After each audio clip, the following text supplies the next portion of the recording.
Evet, şimdi oyuncağımızın kafasını örmeye başlıyoruz. Hemen sihirli halka yaptım.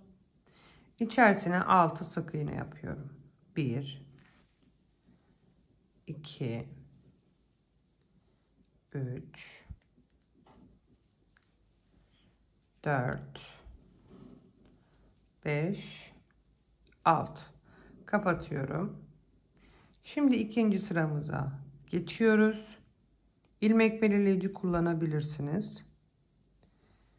İkinci sıram için hepsine çift batacağım. Fazla sıkı örmeyin arkadaşlar. Birinci arttırma.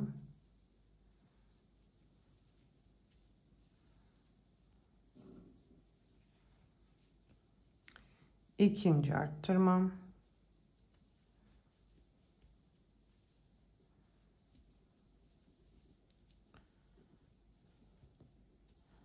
Üçüncü.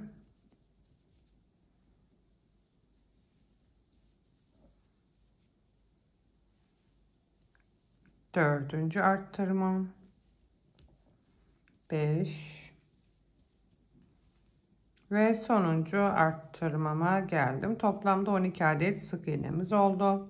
Şimdi üçüncü sıramızdayız. Üçüncü sıramda bir tek bir çift yapıyorum. Bir tek örüyorum. Diğerine 2 defa battım. 6 kez tekrar edeceğiz. Sıra sonunda 18 sık iğnemiz olacak. Bir tek, bir çift.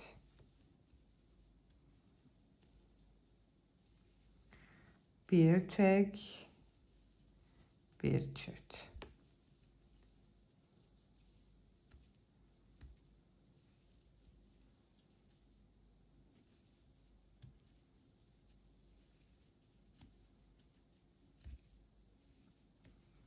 Bir tek, bir çift. Evet, toplamda 18 sık iğneye ulaştık. Dördüncü sıramızda şunu ilmek belirleyici yapacağım. Dördüncü sıramda 2 tek bir çift yapıyorum. 1 2 tek, bir çift.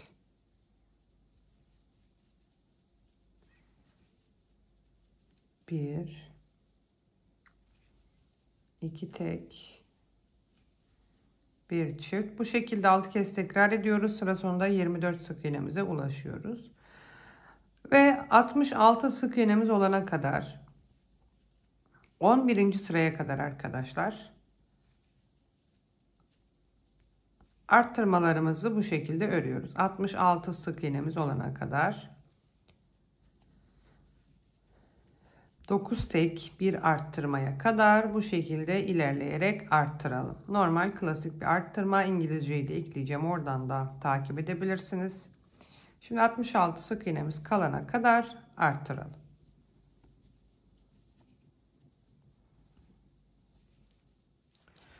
Şimdi 12. sıradayız.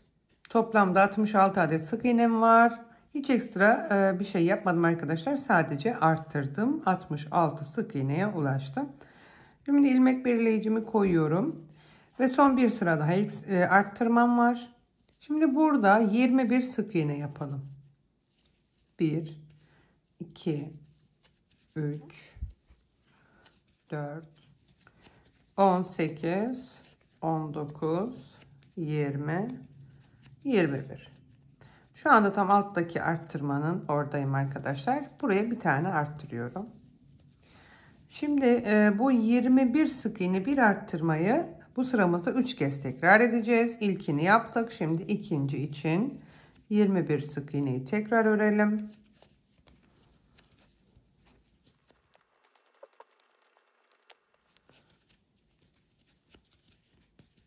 On sekiz 21. Yine arttırmanın oradayım arkadaşlar. Bir tane arttırıyorum. Şimdi sıra sonumuza kadar düz örüp orada da bir tane arttıracağız. Yani 3 kez tekrar etmiş oluyoruz. 21 sık iğne bir arttırmayı.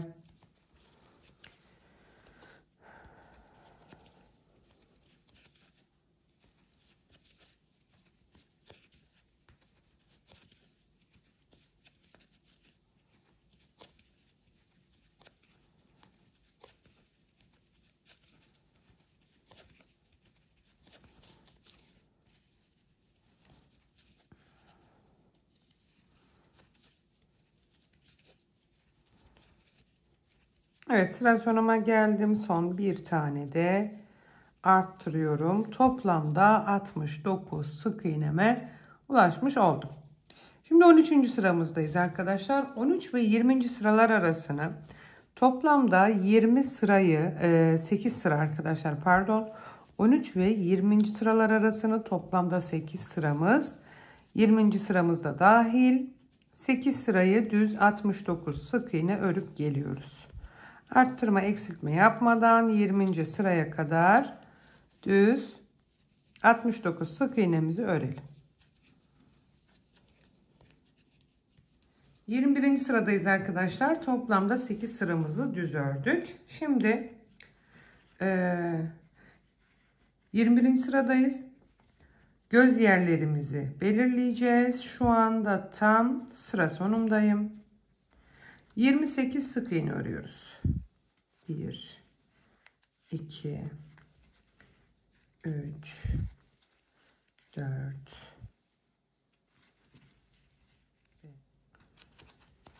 26 27 28 28 sık iğneden sonra bir zincir çekiyorum. Bir tane sık iğne atlayacağım arkadaşlar. Hemen yanına 10 sık iğne örüyoruz. 2 3 4 5 6 7 8 9 10 10 sık iğnemizi ördükten sonra tekrar bir zincir çekiyorum. Bir sık iğne atlıyorum. Hemen yanındakinden örmeye devam ediyorum. Sıra sonuna kadar düz örüyoruz.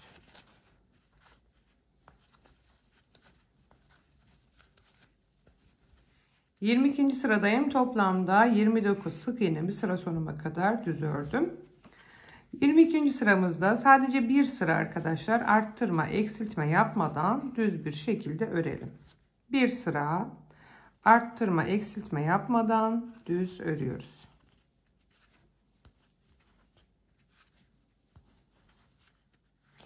%23. sıradayız arkadaşlar. Bu sıramızda yanak arttırmalarımızı yapacağız. Şimdi 23 sık iğne örelim 23. sıramızda. 1 2 3 4 5 20 21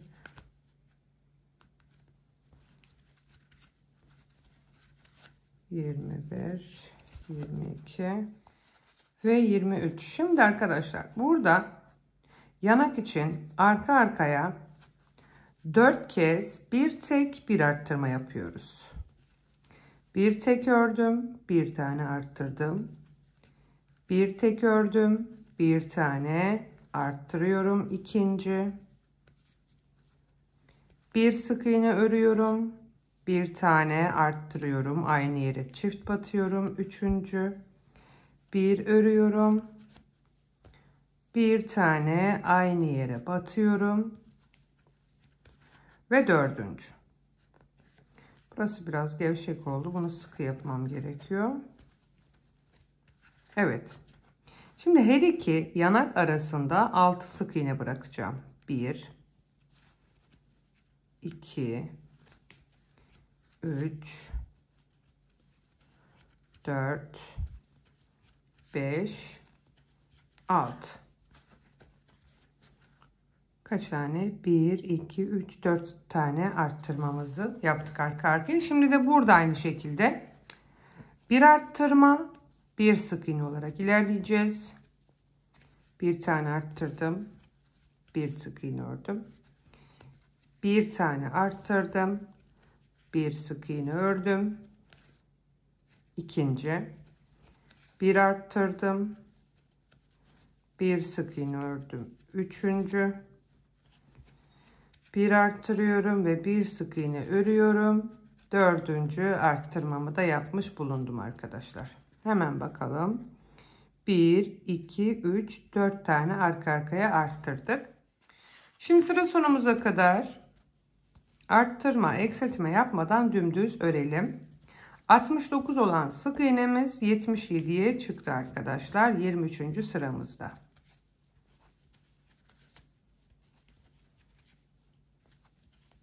Toplamda sıra sonumuza kadar olan 23 sık iğnemi düz ördüm. 24. sıramızdayız. 2, 4, 6, 8, 10, 12, 14, 16, 18, 20, 22, 24. sıradayız arkadaşlar. Toplamda 77 adet sık iğnemiz var. 24 ve 28. sıralar arasını toplamda 5 sırayı arttırma, eksiltme yapmadan düz bir şekilde örüyoruz arkadaşlar. 24 ve 28. sıralar arasını 24, 25, 26, 27 ve 28'i arttırma, eksiltme yapmadan düz bir şekilde örelim. Toplamda 77 adet sık iğnemiz var. 28. sıramızda dahil düz örüp geliyoruz.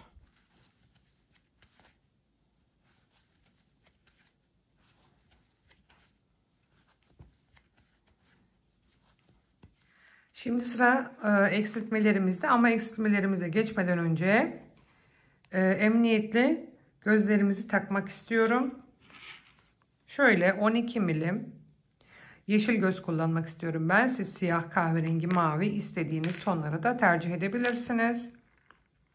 Şimdi 2, 4, 6, 8, 10, 12, 14, 16, 18, 20, 21. sıradaki zincirli olan kısımlara gözlerimizi takacağız arkadaşlar.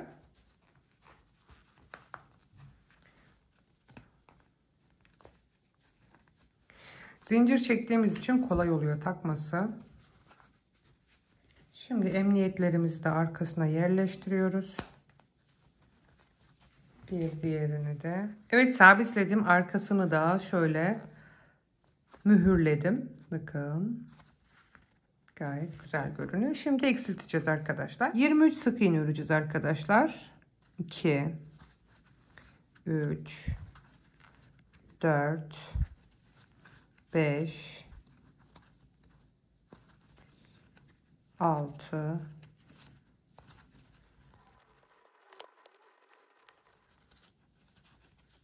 21, 22, 23. Evet. Yanakları arttırdığımız gibi eksilteceğiz arkadaşlar. Şimdi burada bir sık iğne, bir eksiltme yapıyoruz. Bir sık iğne ördüm. Bir tane eksiltiyorum. İkinci, bir sık iğne örüyorum. Bir tane eksiltiyorum. Üçüncüyü örüyoruz. Bir örüyorum. Bir tane eksiltiyorum. Ve sonuncu, bir örüyorum. Bir tane eksiltiyorum. Şimdi her iki yanağın arasında 6 sık iğnemiz vardı. Onları düz örelim. 2, 3, 4, 5, 6. Burada da bir eksiltme, bir sık iğne örüyoruz. Bir tane eksiltiyorum. Bir sık iğne örüyorum. Birinci eksiltmem. Bir tane eksiltiyorum. Bir sık iğne örüyorum. İkinci eksiltmem. Bir tane eksiltiyorum. Bir sık iğne örüyorum. Üçüncü. Bir eksiltiyorum. Bir sık iğne örüyorum ve sonuncu eksiltmemi de yaptım. Yanaklarımız oluştu. Şimdi sıra sonumuza kadar 23 sık iğne olması gerekiyor. Bunu düz örüp geliyoruz.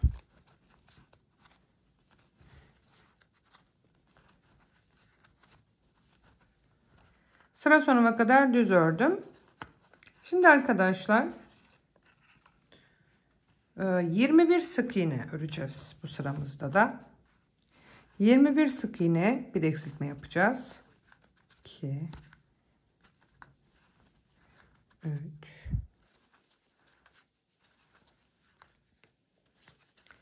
20, 21. Hemen bir tane eksiltiyoruz. Bu işlemi burada tam olarak 3 kez tekrar edeceğiz. Bir tanesini ördük. Tekrar aynı işlemi 2 defa yapalım arkadaşlar.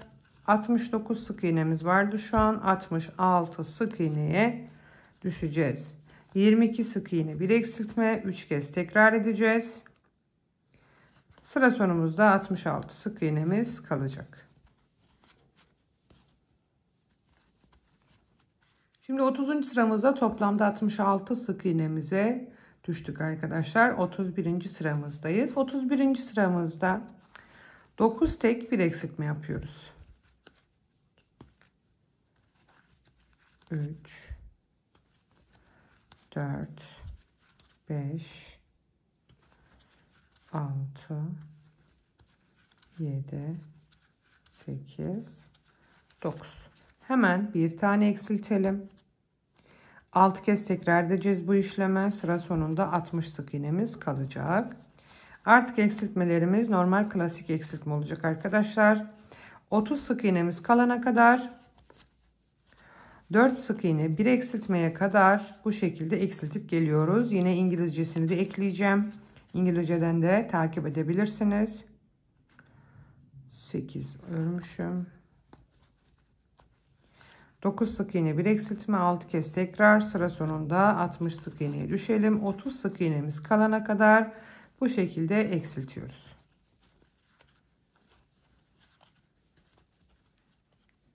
Evet, toplamda 36 sık iğneye kadar eksilttim ben arkadaşlar. 30 diye söylemiştim ama içerisine elyaf koymamız biraz zor olabilir. Şimdi yeteri kadar elyafımızı yerleştiriyoruz.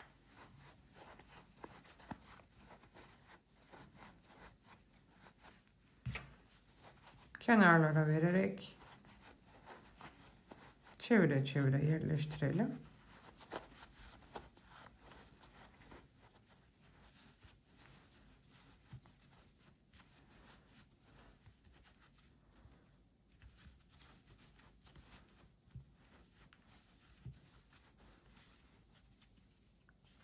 Yanaklara ekstra dolduralım.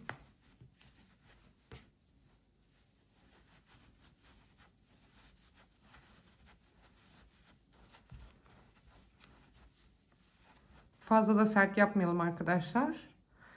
Çünkü yüz ifadesi vereceğiz. O yüzden çok sert bir dolum olmasın.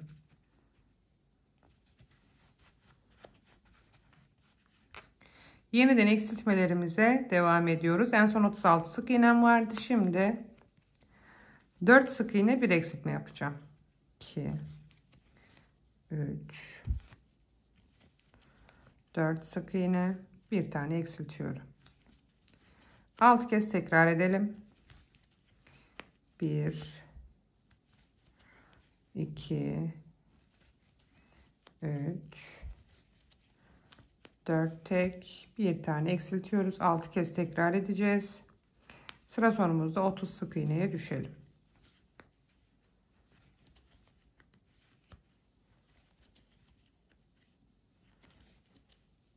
Evet, 30 sık iğneye ulaştım. Şimdi 6 kez 3 tek bir eksiltme yapıyoruz. 1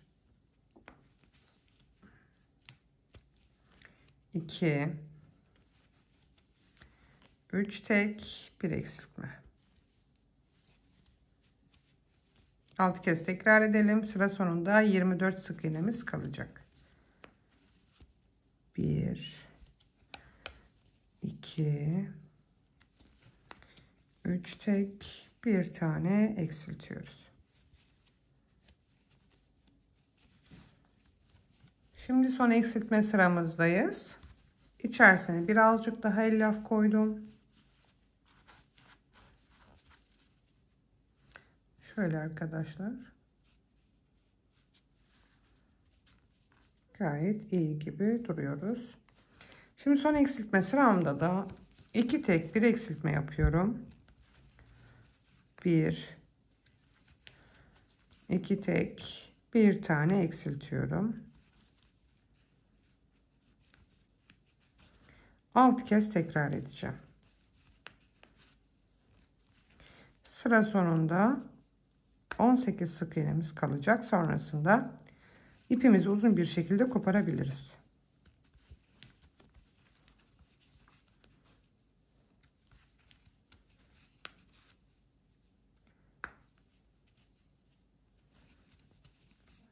Kafayı bitirdik. Şimdi burnumuzu işlemeye başlayacağız. Şöyle bir ten rengimi uzunca iğneme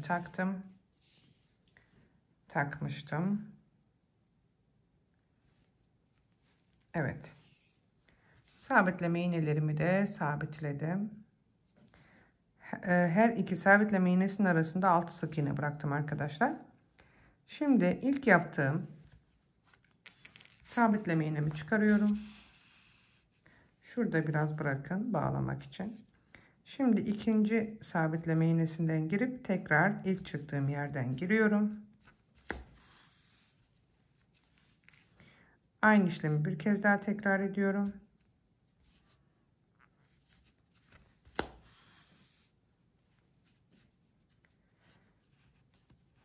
Biraz sıkıştıralım. Şimdi arkadaşlar bir tane daha saralım.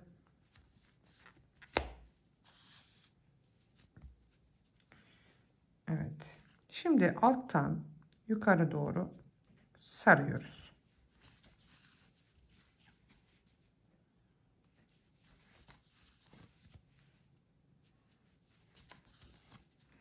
Şurayı parmağınızla tutun ki gevşemesin.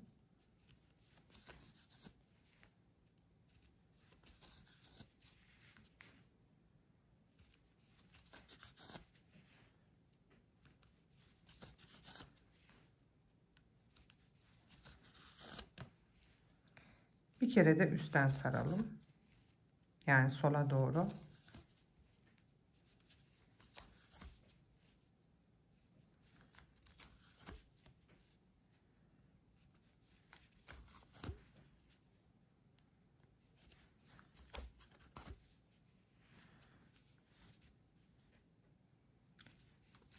Son bir tane de şöyle kenara yapalım. Evet, gayet güzel oldu bence burnumuz. Şimdi ilk çıktığım yerden girip boyundan çıkıyorum ve her iki ucu birbirine bağlayacağım.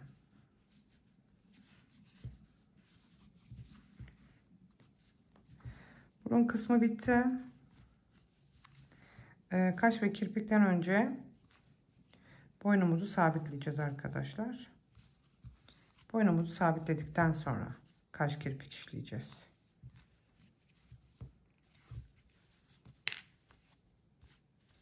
Evet, burnumuz da böyle. Boyun ve kafayı sabitleyeceğim. İlk önce tığımla şöyle ortadan yer açıyorum. Ve gövdemi taktım. Tam hiza almam gerekiyor. Şöyle bakmam lazım. Kameramı kaldırayım. Yamuk olmasın. Şimdi arkadaşlar şöyle iki elimle tutuyorum. İğneme ipimi taktım.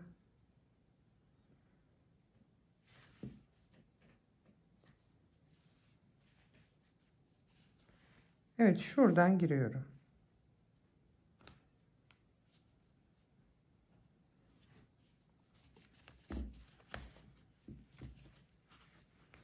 Gövdeden aldım. Şimdi kafadan alıyorum.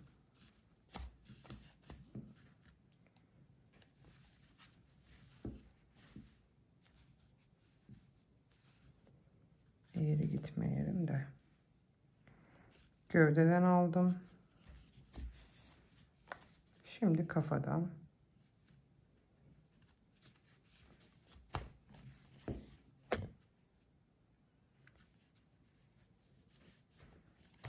Gövdeden. Kafadan.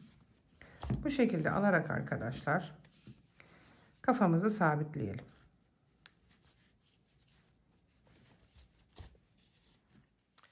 Evet, kafamızı da sabitledik. Şimdi yüz ifademizi vereceğiz. Yine iğneme ten rengimi taktım arkadaşlar. Bakın şu görüntü aynen böyle olacak inşallah. Benim pek umudum yok ama inşallah olur diyelim. Şimdi kafanın şuradan giriyorum.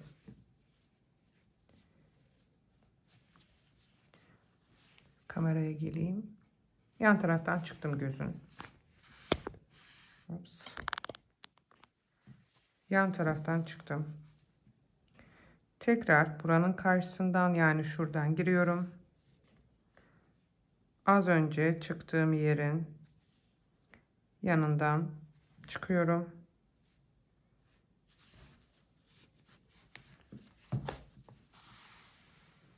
Altta kalacak. Az öncekinin yanından girdim. Aynı sık iğnelerden girmiyoruz arkadaşlar. Bir diğer gözün yanından çıktım. Tekrar oranın karşısından giriyorum.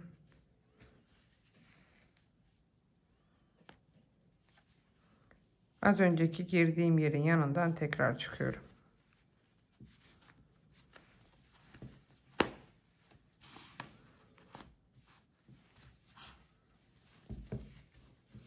Şöyle çekiştiriyorum ki altına tam girsin. Evet, şimdi arkadaşlar burayı sıkıca bağlayacağım. Şöyle biraz kameramı yakınlaştırayım. Sıkıca bağlıyorum. Bastıra bastıra. İpimizi koparmayalım. Burası önemli. Bağlayacağız arkadaşlar. Ben burayı kamerayı kapatıp yapmam lazım. Şu kısma 2 tane düğüm attım. Biraz zor olsa da yaptım arkadaşlar. Şimdi hemen kirpik ve kaşlarımızı işleyeceğiz. Kirpik ve kaşlarımız bu şekilde. Şöyle ince bir ipim var. Şimdi kafanın üst kısmından girelim. Zaten buralara saç yapacağımız için şuradan çıkıyoruz arkadaşlar. Burada yine biraz ip bırakıyoruz. Şimdi bu şekilde attıktan sonra şuraya batıyorum.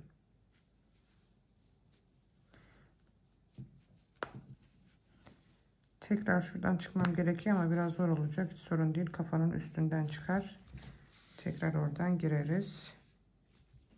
Şimdi aynı yerden girip yine aynı yerden çıkalım.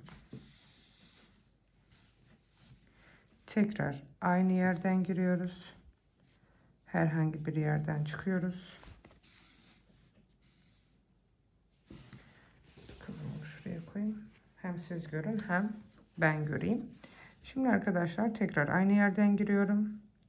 Ve ilk baştaki yerden çıkıyorum. Burada şimdi sarma işlemimizi uygulayacağız. Aynı burunda olduğu gibi burayı da saracağız.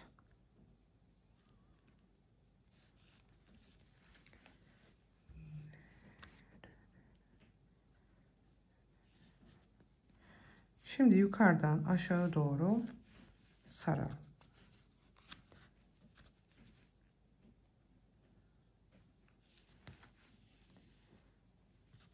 Fazla olmayacak şekilde. Şimdi 3 tane sardım. 4 5 6 7 8 tane saralım. Şimdi şuradan çektirelim. Burayı iyice sıkıştıralım. Bakın sıkışıyor gayet güzel. Şimdi ne yapıyoruz arkadaşlar? Şuradan çıkalım. Bakın şu üst kısımdan yani şuradan girip hemen yukarısından çıkalım.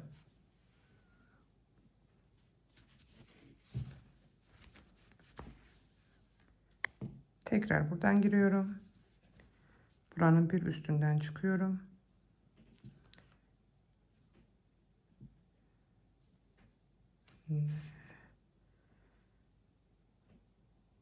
Sanırım 2 üstünden çıkmışım. Yok, burası iyi. Ay. Şimdi arkadaşlar şu sardığımız ipten de biraz almaya çalışalım ki burası kaymasın.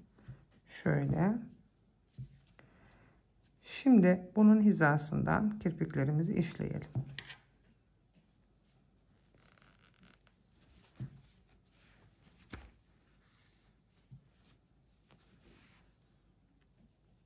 Tekrar buradan giriyorum. Hafif şöyle sık iğnenin de ortasından çıkmaya çalışalım.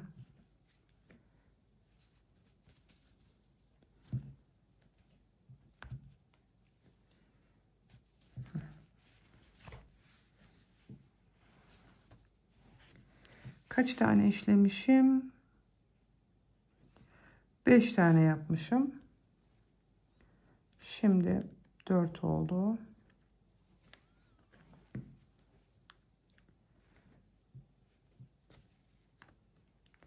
Şöyle gözün alt tarafından girelim. Şimdi hemen şuradan çıkmaya çalışıyorum. Kirpikleri de en az kendi kadar zor işleniyor.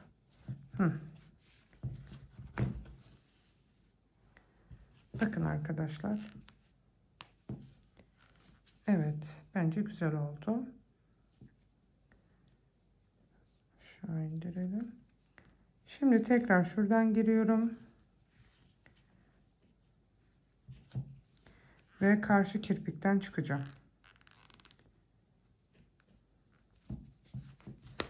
Hemen bakalım.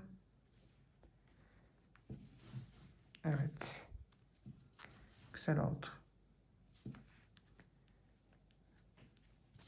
Şurayı biraz çekelim ki içeri girsin.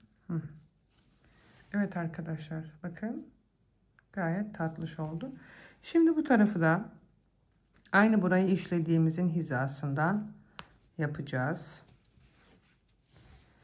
Aynı bir diğer gözü işlediğimiz gibi burayı da işliyoruz.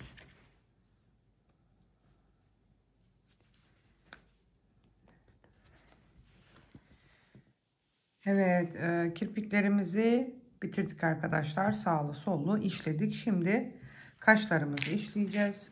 Kaşlarımız içinde yine sabitleme iğnesi kullanacağım. Hemen şu kirpikten itibaren 1, 2, 3. sıraya bir sabitleme iğnemi taktım. 1, 2, 3, 4 sık iğne atlayıp diğerini de buraya taktım arkadaşlar. Şimdi yine kafanın herhangi bir yerinden giriyorum. Ve ilk taktığım sabitleme iğnemden çıkıyorum. Hatta bunu da şuraya sabitleyeyim. Buradan girdim.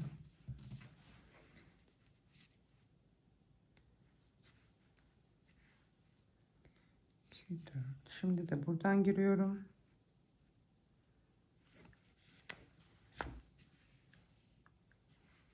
Bir kez daha girdim aynı yere. Şimdi karşı sabitleme iğnemden çıkıyorum.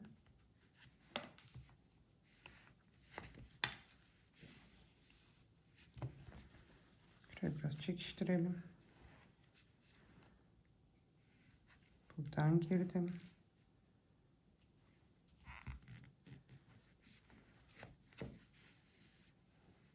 Tekrar aynı yerden girip şöyle ilk girdiğim yerden çıkıyorum.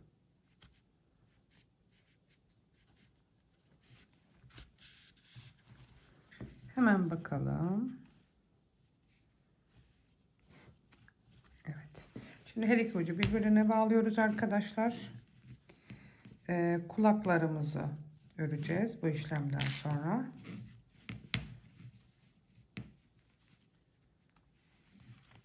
Bir de arkadaşlar kulaklardan önce şu kısmı oluşturacağız.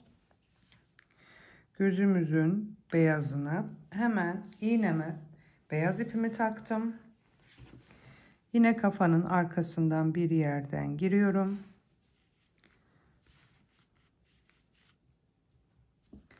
Ve hemen arkadaşlar şu kirpiğin son bittiği yerden bakın. Şuradan iğnemi çıkarıyorum.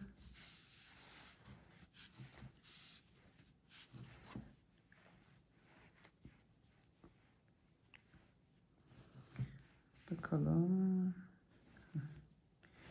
Şuradan giriyorum tekrar. Biraz sık iğnenin içinden girmeye çalışalım. Şimdi karşıdan çıkalım. İnşallah iğnem kırılmaz. Bakın arkadaşlar. Çekelim ve oturtalım. Bakın. Şimdi tekrar şu kısımdan girip ilk girdiğimiz yerden çıkacağım.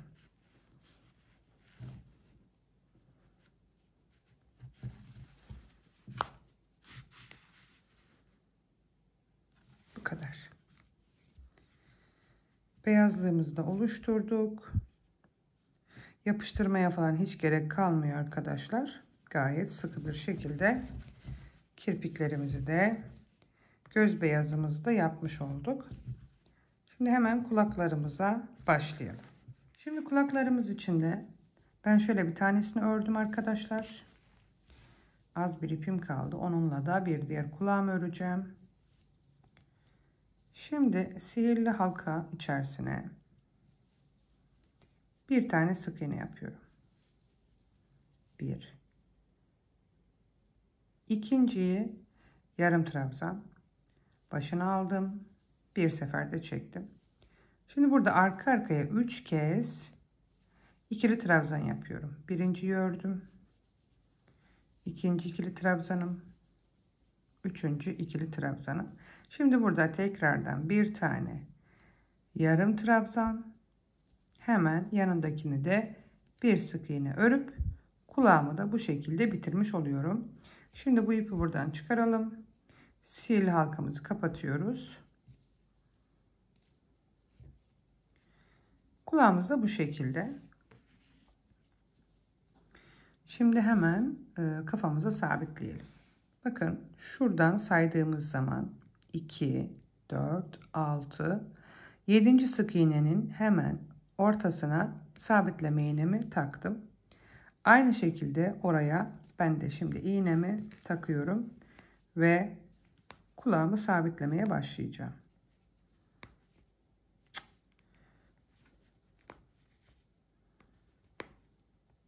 Şaka gibi.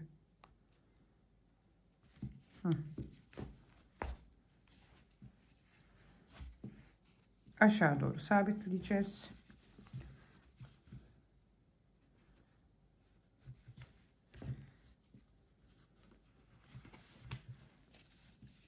Bir kulaktan, bir kafadan örerek yapalım.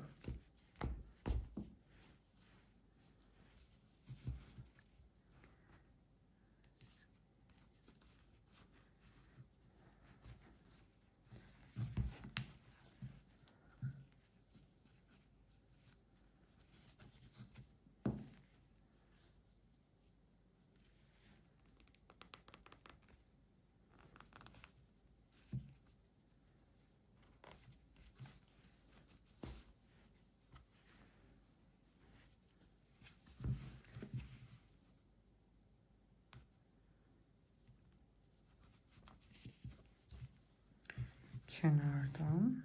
Evet.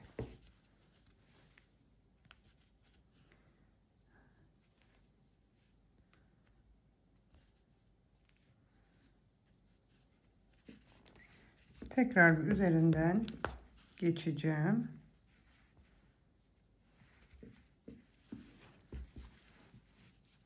Bir diğer kulağımızı da aynı şekilde sabitleyip gelelim arkadaşlar. Şimdi son olarak ağız kısmımız kaldı arkadaşlar. Sonrasında saçlarımızı örmeye başlayacağız. Ağız kısmında ben şu renk bir ip kullanacağım. Siz böyle pembe tonlarında tercih edebilirsiniz. Elinizde hangisi varsa. Şöyle az miktarda ipimi aldım ve sabitliyorum.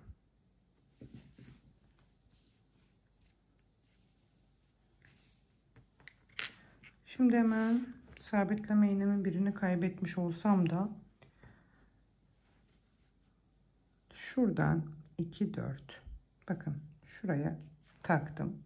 Kaç sık iğne bırakmışım? 4 sık iğne bırakmışım.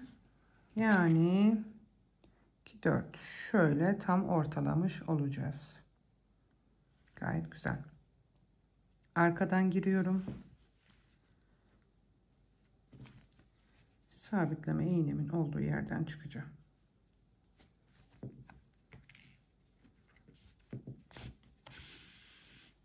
Evet. Şurayı biraz tutalım.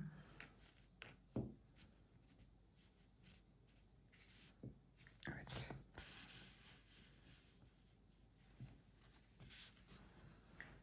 İki, 4 sık iğne atladım. Aynı yerden tekrar çıkacağım.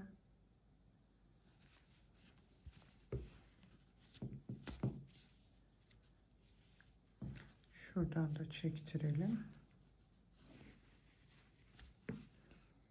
Tekrar buradan giriyorum arkadaşlar.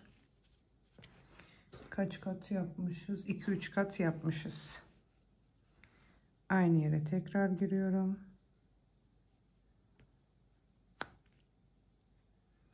Bir kez daha tekrar etmiş oldum.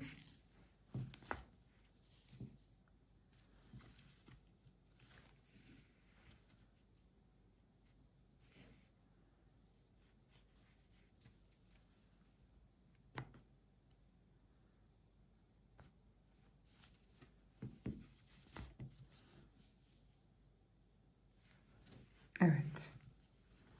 Bu da sonuncu olsun. Şimdi bunu da çekelim arkadan. İlk girdiğimiz yerden çıkarıp iki ucu birbirine bağlayacağız.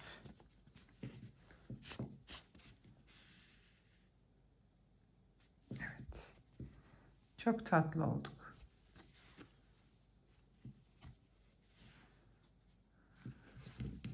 Şimdi iki ucumuzu birbirine bağlayalım.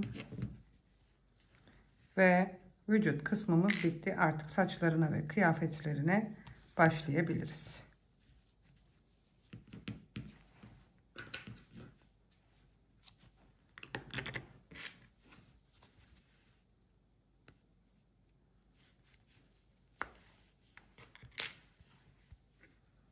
Evet arkadaşlar, kızımız hazır.